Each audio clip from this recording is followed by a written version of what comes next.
The board meeting lasted 47 minutes. Cora Ababio counted them from the chair at the far end of the mahogany table, the one that had her name on the door plaque 3 floors below, and the one she had chosen herself from a showroom on King Street when she signed the lease on this office 5 years ago. Outside the floor-to-ceiling windows, Lake Ontario sat flat and gray beneath a February sky, and somewhere below, Bay Street moved with the particular indifference of a city that had seen fortunes made and dismantled before breakfast. Gavin Coulter sat at the other end of the table, 36 years old, Stanford MBA, 14 months out of a vice presidency at a private equity firm in New York. The board had recruited him the previous autumn with the kind of quiet efficiency that told Cora the conversations had been happening for longer than anyone admitted. He wore the expression of a man who had rehearsed something and was now delivering it with what he believed was compassion. He told the room that NorthVault needed to move into its next phase, that the company had outgrown the founder-led model, that the board had full confidence in Cora's vision. Here he paused, in the way that people paused when the next words were going to contradict the ones that just came, but that scaling a fintech operation toward a public offering required a different kind of leadership than building one had. He said the word scaling twice. He said infrastructure once. He said the word legacy, and he said it the way people said it when they meant something that was old and needed to be replaced. Cora said nothing while he spoke. She had built NorthVault in her grandmother's kitchen in Scarborough, in a detached house on a street where 3 families had lived in every house on the block for as long as anyone could remember. Her grandmother, a retired hospital cleaner named Gloria, who had emigrated from Ghana in 1971 and never once stopped working, had kept a small space on the kitchen table clear for Cora's laptop during the years when the company had no office, no investors, and no staff besides Cora herself. On the coldest nights of the year, when the house's old furnace couldn't keep up with the January wind coming off the lake, Gloria would bring a wool blanket and set it on Cora's shoulders without saying anything, the way she had done since Cora was 7 years old. Cora had learned to code at the Jane Finch Public Library at 14, initially to keep herself occupied during the hours after school when the neighborhood outside offered too many directions a young person could drift. She had no formal computer science education. What she had instead was 11 years of applied study, 2 failed startups, and an obsessive attention to the mechanics of how financial systems verified trust between parties who had no particular reason to trust each other. She had developed NorthVault's core payment verification layer herself, line by line, over 3 years of late nights and early mornings, refining it with the same quiet stubbornness her grandmother had brought to everything she had ever done in her life. The company processed $4 billion in daily transactions across 7 provinces by the time Gavin sat down at the other end of her table and began describing the future of her company in language she had never used and did not particularly believe in. When he finished, Cora removed her reading glasses and set them on the table. She did not raise her voice. She did not challenge the board members one by one, though she knew each of their voting records and could have mapped the precise moment when each one had decided this was happening. She looked at Gavin for a moment, with the steady regard of a woman who had been underestimated so many times in her life that the experience had long ago ceased to carry any particular novelty. And then she asked if there was anything else she needed to hear before she left. There was not. She took the wool blazer hanging from the back of her chair, shook Gavin's hand without looking for anything in his eyes, and walked out of the boardroom and down 11 floors to the lobby without stopping at her office. The receptionist at the main desk, a young woman named Bet, who had been with the company since the early days, started to say something when she came through. Cora stopped long enough to squeeze Bet's hand once and tell her to look out for the team on the 3rd floor. The engineers who still worked 20-hour weeks without being asked, because they were the ones who had actually built everything. Then she walked out through the glass doors and into the cold. Gavin moved quickly, He announced the transition internally within the week, framing it as an evolution and a sign of the company's maturity. Language that employees on the technical floor read with the resigned accuracy of people who understood perfectly well what it actually meant. He hired 11 engineers within the month, headhunted from Google, Amazon, and two large Bay Street firms that had recently built out technology divisions. They arrived in matching company lanyards, carried portfolio thick with patents and conference presentations, and spoke with the particular confidence of people who had spent their careers being told they were exceptional. Their task was straightforward on paper. NorthVault's initial public offering on the Toronto Stock Exchange was scheduled for late March. The offering was projected to raise $2.1 billion and had been in preparation for 18 months. Before it could proceed, the company's core payment verification system, the proprietary layer Cora had built, which the company internally called the Vault layer, needed to complete final regulatory testing under third-party audit. Every transaction the company processed passed through it. It was the thing that made NorthVault what it was, the piece of infrastructure that had allowed a company founded in a Scarborough kitchen to process more daily volume than 3 of the major banks it competed with indirectly. The 11 engineers ran diagnostics for 3 days before the first failure appeared. It was not the kind of failure that showed up in an error log. Every surface metric came back clean. Transaction inputs entered the Vault layer correctly. Processing timestamps were accurate. Output formats matched the audit specification to the decimal place. And yet, somewhere between input and output, a silent validation checkpoint was consistently returning a flag that the auditing system read as a failure, and no one could locate the source of the flag in any file, any repository, any deployment configuration, or any architecture document the company had ever produced. The engineers worked in 12-hour rotations, convinced at first that the problem was a misconfigured environment variable or a conflict between the company's older codebase and the modern testing suite they had brought in. They rebuilt the testing environment twice. They rewrote 3 sections of the verification module using cleaner, more current methods. They brought in a security consultant from a firm in Waterloo who spent 4 days running penetration tests against the layer and concluded that whatever was happening was not a security vulnerability and not a bug in any conventional sense. It was something that was supposed to be there. Something that existed in the logic of the system that none of them had put there, and none of them could read. Gavin held daily briefings in the main engineering space on the 3rd floor, standing at the front of a room where people were too tired to perform confidence and too pressured to admit openly that they were frightened. The TSX listing date could not be moved without triggering penalties from the underwriters and near certain withdrawal from 2 institutional investors who had already committed substantial positions. Gavin had been told this in terms precise enough that the number was no longer abstract. If the IPO did not proceed, NorthVault would not survive the reputational damage in its current form. He sent careful, measured emails to the board every 48 hours. He received careful, measured responses that said nothing and asked everything.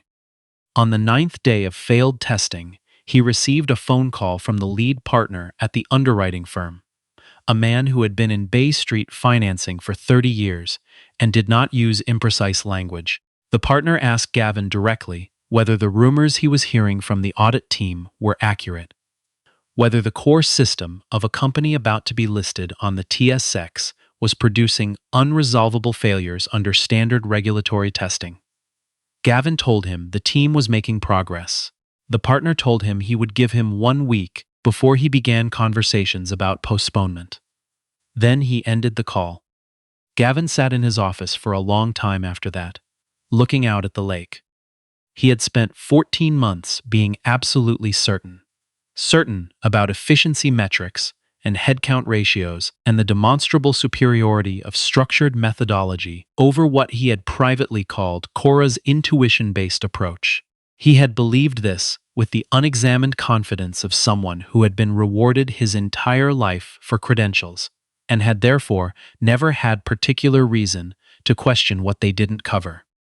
He was no longer certain about anything.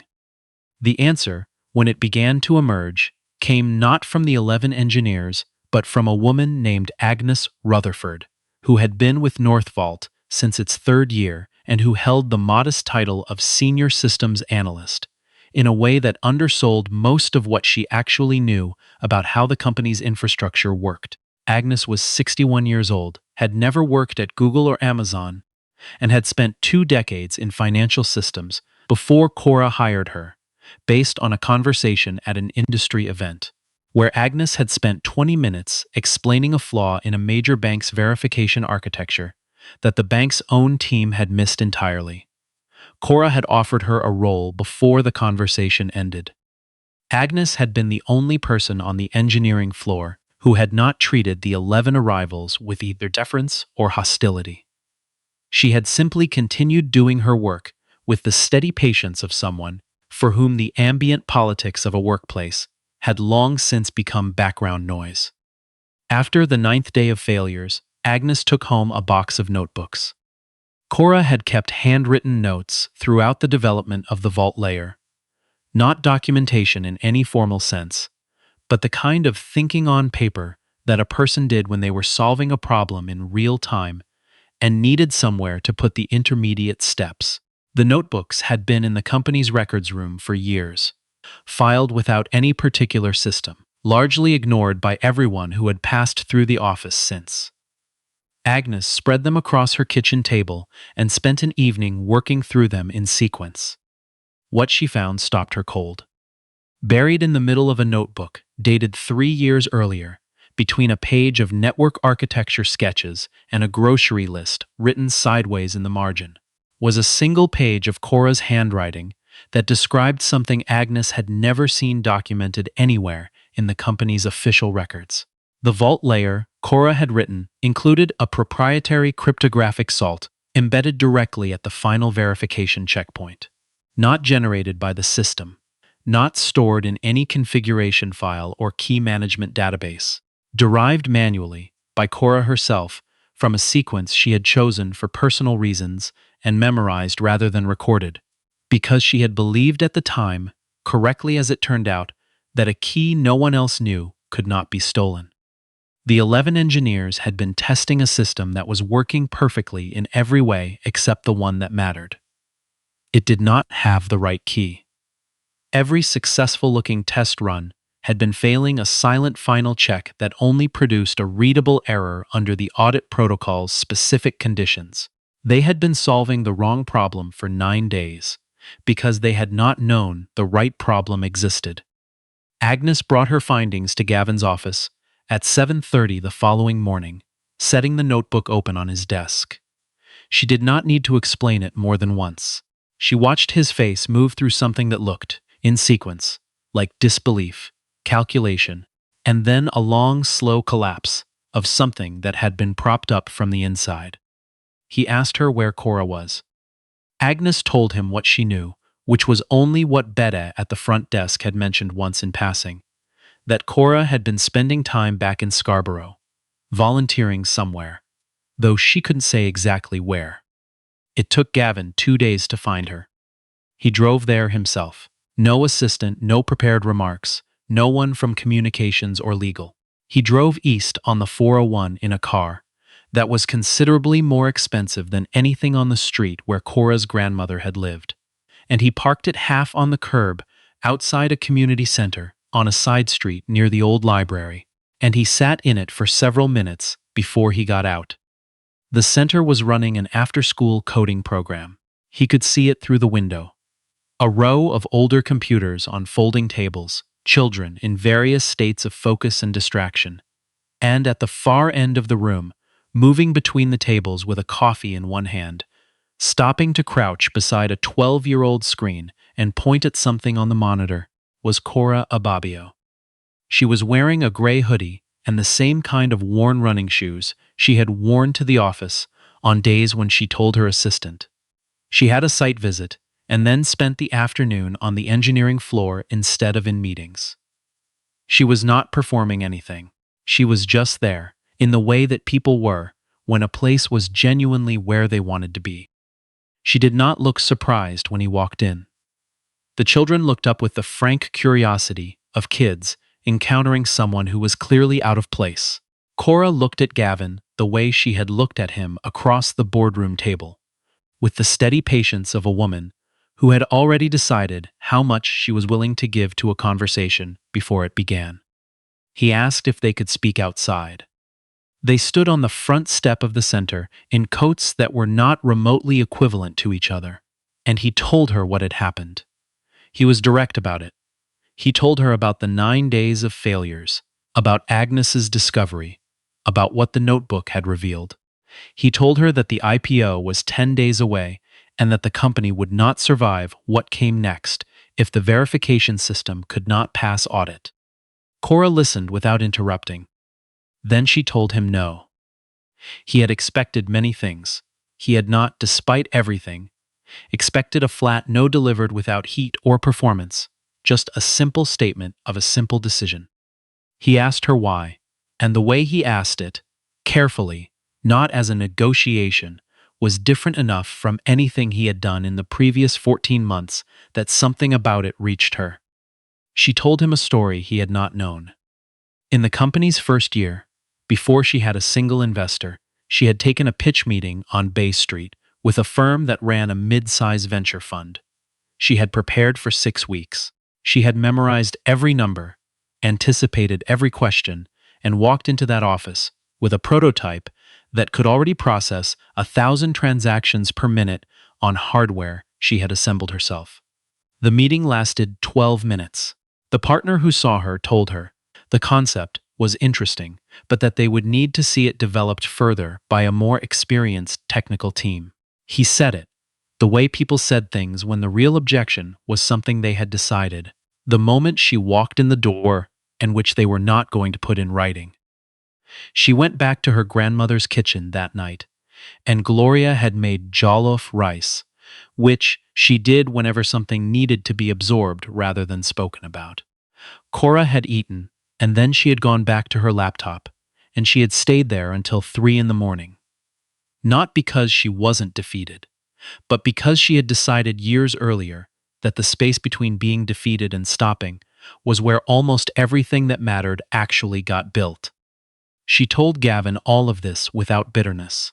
She told it the way a person told a story that had been digested so thoroughly over time that it had become simply a fact, neither painful nor triumphant, just true. He listened in a way he had not listened to much of anything in 14 months. Then he asked her what she had actually been trying to solve when she built the vault layer. Not technically, he understood the mechanics by now. He meant something else, and she understood what he meant. She said she had been trying to solve the problem of trust between strangers at scale. That financial systems failed not because of bad mathematics, but because they were built by people who had never had a real reason to distrust the institutions they were building for. And so they couldn't imagine all the ways a system could fail. The people those institutions had always failed. She had grown up in a house where her grandmother cashed checks at a currency exchange because the bank 3 blocks away had made her feel unwelcome every time she walked in. She built a verification system that assumed distrust as its default condition and worked backward from there. The salt was part of that. A final check that existed outside the system's own knowledge, because the most dangerous vulnerabilities were always the ones a system couldn't see in itself. Gavin stood on the front step of the community center and said nothing for a long time. She told him her condition. Not money, she still held equity and was not without resources. Not a title. What she wanted was simple and would cost the company nothing except the genuine will to follow through on it. She wanted a permanent apprenticeship program built into NorthVault's structure at the board level, recruiting specifically from community centers like this one, from public libraries in Scarborough and Jane Finch and East Hastings, and every other neighborhood where teenagers were teaching themselves to code on donated computers because there was nowhere else to do it. Not a scholarship, not a summer internship, a real pipeline. with real wages, with mentorship from senior engineers, running every year regardless of what the quarterly numbers looked like. Gavin said yes without hesitating. She looked at him for a long moment, measuring the quality of the yes against what she knew about the difference between a yes said to end a conversation and a yes said because something had actually changed. Whatever she found, she picked up her coffee from the step where she'd set it down. She said she would come in the following morning. When Cora walked through NorthVault's glass doors the next day, she was wearing the same gray hoodie. Bet at the front desk stood up from her chair, and for a moment neither of them said anything at all. Then Bet said she'd kept the good coffee running on the third floor. Cora told her she always had. The 11 engineers were gathered in the main testing space when she arrived. Several of them had spent the previous evening reading a paper she had published in 2019 in an applied mathematics journal. A dense and quietly brilliant analysis of cryptographic vulnerability patterns in high-volume transaction systems, which none of them had previously encountered because it had not been published in the kind of place they typically looked. The youngest of them, a recent graduate from Waterloo, who had been hired away from a large American tech firm 5 months earlier, had printed it out and read it twice on the commute in. Cora walked to the main testing terminal without speaking. She stood in front of it for a moment, not performing the pause, simply taking a breath the way a person took a breath before doing something they had done 10,000 times and were about to do again. She typed 11 characters.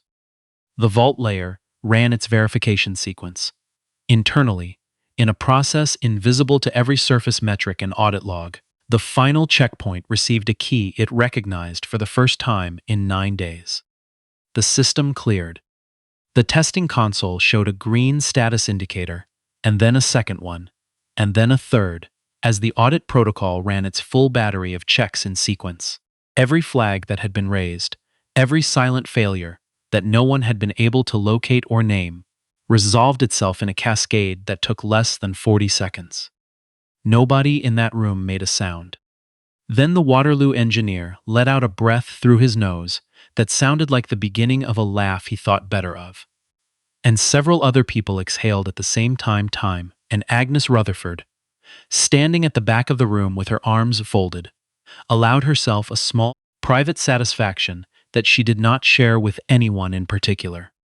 Gavin was standing at the edge of the space. He watched the console display its final green indicator, and he did not move toward the phone in his pocket to call the board or the underwriters or anyone at all. He stood where he was and looked at the woman who had built the thing that 47 minutes of a board meeting had decided she was no longer needed to run, and he understood something that 14 months of decisions had prevented him from reaching any earlier. The IPO proceeded. On the morning of the listing, the trading floor was a press of people Cora had never seen gathered in one place at once. Investors, institutional representatives, financial journalists, 2 cabinet ministers who had been invited as a signal of regulatory confidence. The system processed its full audit load flawlessly from the first transaction. At the evening reception, Gavin stood at a microphone in a room overlooking the lake and gave a speech that his communications team had prepared 3 versions of, none of which he used. He told the room that NorthVault had nearly failed in the past 3 weeks, and that it had not because of a woman who had built the company's most critical infrastructure alone, documented none of the parts that only she could be trusted with, and had still come back to fix it when asked. Not for compensation, not for recognition, but because she believed the work mattered and had negotiated accordingly. He said her name. He said it the way a person said a name when they were not using it as punctuation in a sentence about something else. He told the room that the company's upcoming apprenticeship program, which he had named the Cora Ababio Pathway after Cora's grandmother, was not a charitable initiative. It was a correction. He stepped back from the microphone and did not return to it. Cora stood near a window at the edge of the reception, watching Lake Ontario.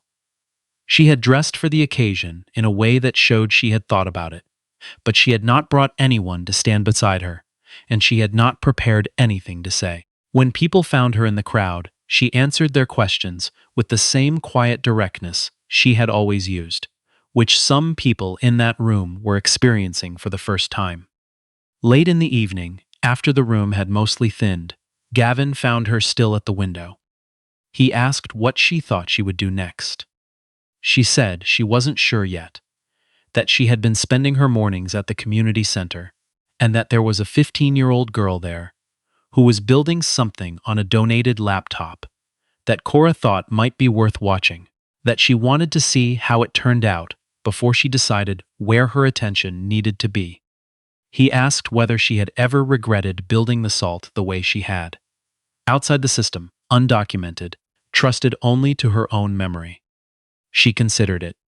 She told him that the most important thing she had ever built had never been fully in the code, that the code was just the part other people could read. The part that mattered was the understanding that made the code necessary in the first place, and that lived somewhere a repository couldn't hold and a credential couldn't grant.